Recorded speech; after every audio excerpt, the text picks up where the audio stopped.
అందరికీ నమస్కారం. నేను మీ బంగారాన్ని. ఈ లాక్డౌన్ ఉన్నా లేకున్నా మనం జాగ్రత్తగా ఉండాలి.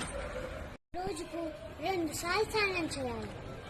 మీరు ఏ వస్తువైనా తాకినప్పుడు హ్యాండ్ వాష్ చేసుకోవాలి. శానిటైజర్ వాడండి. ప్రతి ఒక్కరూ మనిషికి దూరాన్ని పాటించండి. అత్యవసరమైతే తప్ప బయటికి వెళ్ళకండి. ఒకవేళ వెళ్ళినా ముఖానికి మాస్క్ ధరించండి. మీరు బయటికి వెళ్ళినప్పుడు శానిటైజర్ తీసుకెళ్ళండి. మీరు బయటి నుంచి ఇంటికి వచ్చినప్పుడు కాళ్ళు చేతులు శుభ్రంగా ఉంచుకోండి. ఇవన్నీ ఎందుకు చెప్తున్నానంటే ఇప్పట్లో కరోనాని ఆపగల శక్తి ఎవ్వరికీ లేదు. కాబట్టి మనమందరం జాగ్రత్తగా ఉండి కరోనాని ఎదుర్కొందాం.